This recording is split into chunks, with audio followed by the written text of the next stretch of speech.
Hi friends, welcome back to our channel. తమిళ తెలుగు భాషల్లో star హీరోయిన్గా రాణిస్తున్న హీరోయిన్ త్రిష ఈ బ్యూటీ ఏజ్ పెరుగుతున్నా అందం మాత్రం తగ్గడం లేదు.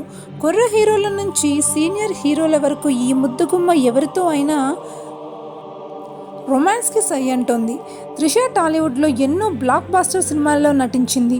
ప్రభాస్ హీరోగా నటించిన వర్షం, నువ్వొస్తానంటే నేనొద్దంటానా, అతడు సినిమాలు ఈ బ్యూటీకి మంచి ఫాలోయింగ్ను సంపాదించి పెట్టాయి. ఇక తమిళ్లో జాను సినిమాతో త్రిష బ్లాక్ బాస్టర్ హిట్ను అందుకుంది. త్రిష తెలుగులోనూ చిరంజీవి, నాగార్జున, బాలయ్య, వెంకటేష్ లాంటి సీనియర్ హీరోలకు జోడీగా నటించి మెప్పించింది. ఇక పవన్, మహేష్, ఎన్టీఆర్ పక్కన కూడా నటించింది. తెలుగు సినిమా ఇండస్ట్రీని కూడా 15 ఏళ్లకు పైగా త్రిష ఏలేసిందని చెప్పొచ్చు. ఇన్నేళ్ల కెరీర్లో త్రిష పర్ఫార్మెన్స్ చూసి సౌత్ ఇండియన్ ప్రేక్షకులు ఫిదా అయ్యారు. ఇదిలా ఉంటే హీరోయిన్లకు హీరోలతో లవ్ అఫైర్లు ఉండడం చాలా కామన్. అయితే కొందరివి బయటపడితే మరికొందరివి మాత్రం అన్నీ సీక్రెట్గా జరిగిపోతాయి. త్రిషతో Kollywood hero Simbu love affair నడిపించాడు. ఆ విషయం చాలామందికి తెలుసు. అంతేకాకుండా ఒకప్పుడు ఈ ముద్దుగుమ్మతో టాలీవుడ్ హీరో రానా కూడా ప్రేమాయణం నడిపించాడని వార్తలు వినిపించాయి.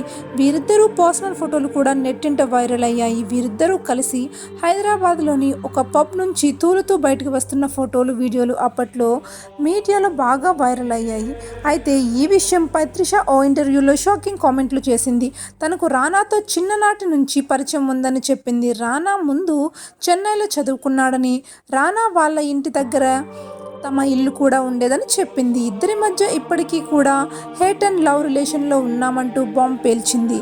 అంతేకాకుండా రానా చుట్టూ ఎప్పుడు అమ్మాయిలే ఉంటారని బాంబ్ పేల్చి రానా పరువు తీసినంత పని చేసింది. వర్షం సినిమా సమయం నుంచి తనకు ఫ్రెండ్ అయ్యాడని చెప్పింది. అంతేకాకుండా రానాకు ఎంతో సినీ బ్యాక్గ్రౌండ్ ఉన్న, పెద్ద సినీ బ్యాక్గ్రౌండ్ నుండి వచ్చినట్టు బిహేవ్ చేయడని, అందరితో కలిసిపోతాడని కితాబిచ్చింది. ఇక రానా మాజీ ప్రియురాలు చేసిన కామెంట్స్ ప్రస్తుతం నెట్టింట వైరల్గా మారాయి. మరి వీరి రిలేషన్స్ గురించి మీరేమంటారో కామెంట్లో తెలియచేయండి. వీడియో నచ్చితే లైక్ చేయండి. మరిన్ని అప్డేట్ కోసం మా ఛానల్ని సబ్స్క్రైబ్ చేసుకుని బెల్ ఐకాన్ ప్రెస్ చేయండి. Thanks for watching.